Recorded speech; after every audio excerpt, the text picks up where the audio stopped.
A maioria das mulheres não se identifica conscientemente como feminista radical.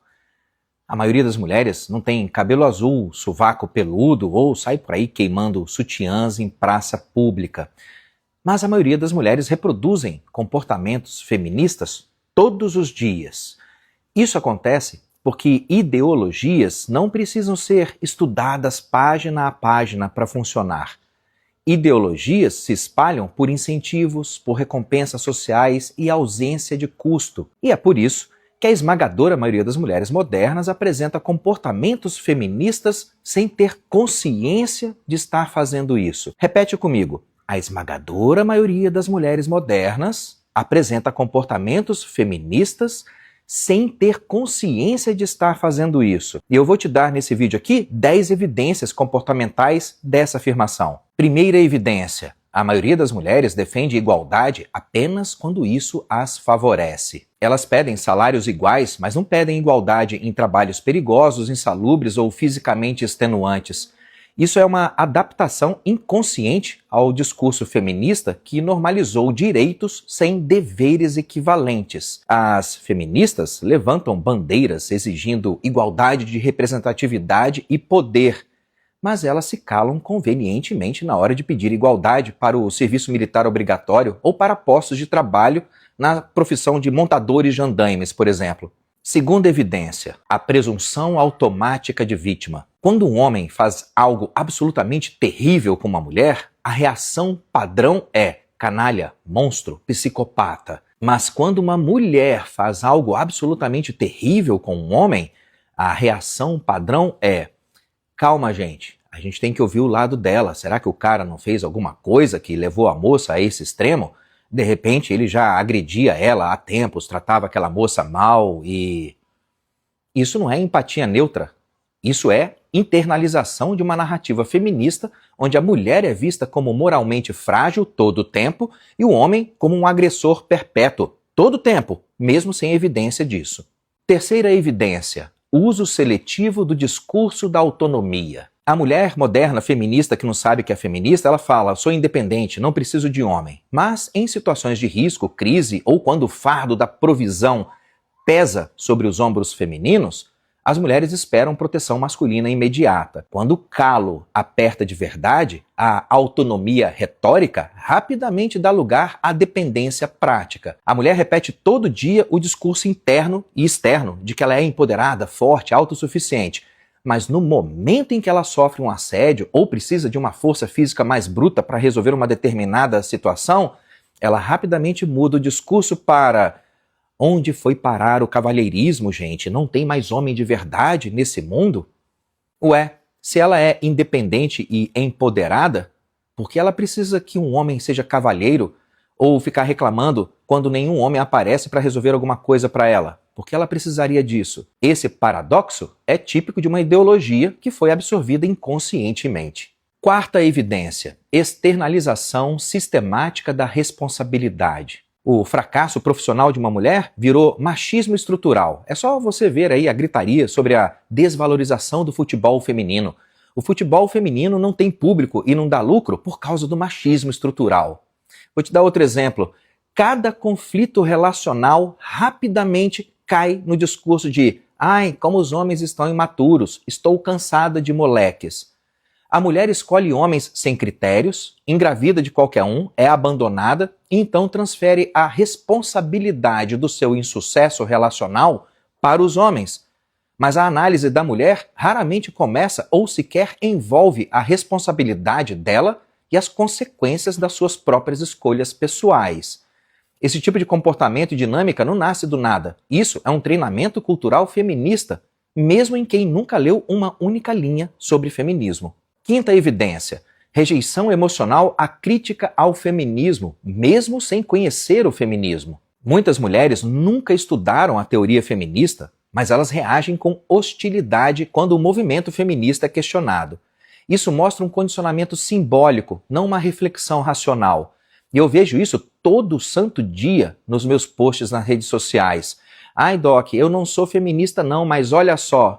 Olha só o quê? Pronto, lá vem a reação de rejeição emocional à minha crítica ao feminismo de uma mulher que acha que não é feminista. Sexta evidência, a normalização do discurso de homens devem. Os homens devem ser emocionalmente fortes e equilibrados, os homens devem tomar a iniciativa no relacionamento, os homens devem pagar a conta no primeiro encontro, os homens devem sustentar financeiramente a família, os homens devem ser cavalheiros e ceder o assento no transporte público, os homens devem proteger mulheres e crianças em situações de emergência, calamidade ou catástrofe, os homens devem abrir mão de conforto pessoal pelo bem dos outros, e etc, etc, etc. Mas as mulheres raramente dizem mulheres devem. E quando alguma mulher diz que as mulheres devem fazer algo, esse algo raramente traz embutido em si alguma forma de doação, generosidade, sacrifício ou altruísmo. Via de regra, as mulheres dizem que as mulheres devem priorizar a própria carreira, as mulheres devem buscar independência financeira, devem investir na própria educação, as mulheres devem definir limites claros nos relacionamentos,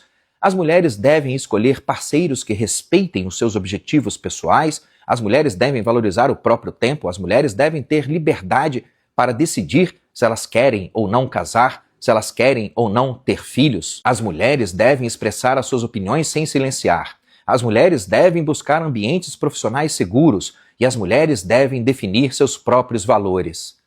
Beleza. Qual tipo de renúncia, abnegação ou humanitarismo existe nisso tudo que as mulheres devem fazer? Esse desequilíbrio moral é ginocentrismo internalizado a partir da absorção de vários pontos da agenda feminista.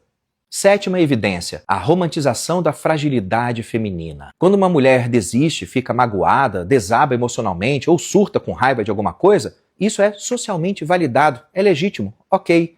Mas o mesmo comportamento em homens é tratado como desequilíbrio ou fraqueza. Isso reforça um modelo onde as mulheres são protegidas do custo da própria instabilidade. E proteger as mulheres do custo da própria instabilidade, essa é uma base central do feminismo. Oitava evidência, a adesão automática a políticas para mulheres. As mulheres defendem todas as políticas favoráveis para mulheres sem analisar os efeitos colaterais dessas políticas. Poucas mulheres perguntam, essa política prejudica quem?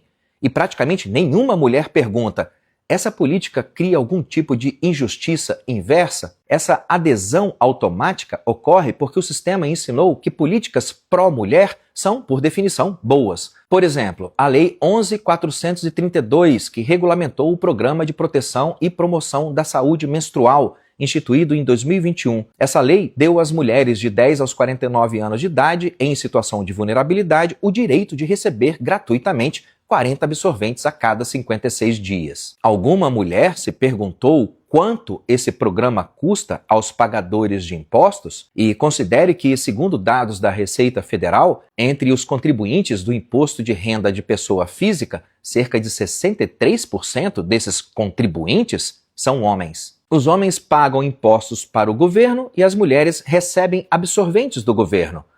Você viu alguma mulher se perguntando, gente, será que esse tipo de política cria algum tipo de injustiça inversa? Eu não vi.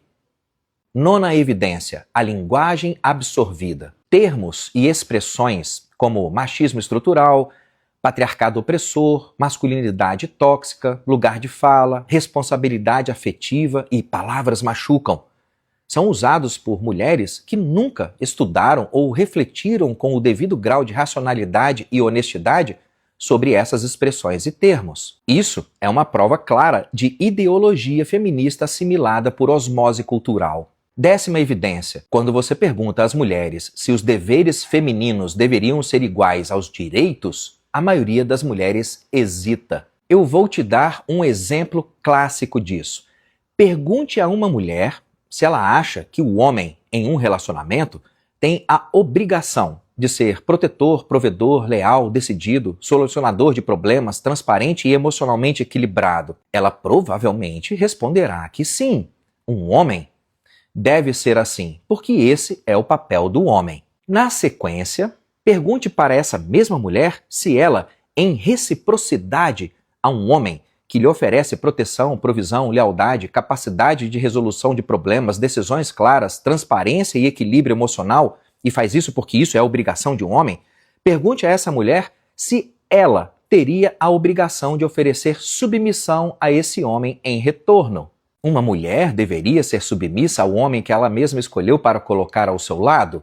O desconforto com essa pergunta, essa simples pergunta, o desconforto com isso já revela tudo sobre o quanto aquela mulher é feminista, especialmente quando ela insiste em dizer que ela não é feminista. Porque, no fundo, o feminismo venceu culturalmente quando ele conseguiu dissociar benefício de responsabilidade e quando essa dissociação foi absorvida pelas mulheres de forma inconsciente. As ideologias mais eficientes não são aquelas que tentam impor a sua agenda no grito, mas aquelas ideologias que parecem puro bom senso comum, mesmo quando elas não têm nada de bom senso e menos ainda de pureza. A maioria das mulheres não escolheu o feminismo.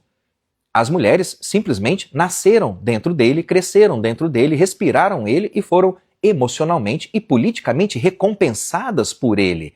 Por isso, você pode considerar tranquilamente que praticamente 100% das mulheres modernas são feministas. São. A única exceção está nas mulheres que fizeram a dura jornada de desintoxicação desse feminismo impregnado. Se uma mulher diz para você com todas as letras que ela não é feminista, pode apostar que ela é. Bastam 2 ou 3 perguntas para a máscara cair e o feminismo dentro dela vir à tona com todas as forças. O mais honesto é quando uma mulher admite que ela está lutando a duras penas para se livrar das agendas feministas que ela se permitiu absorver.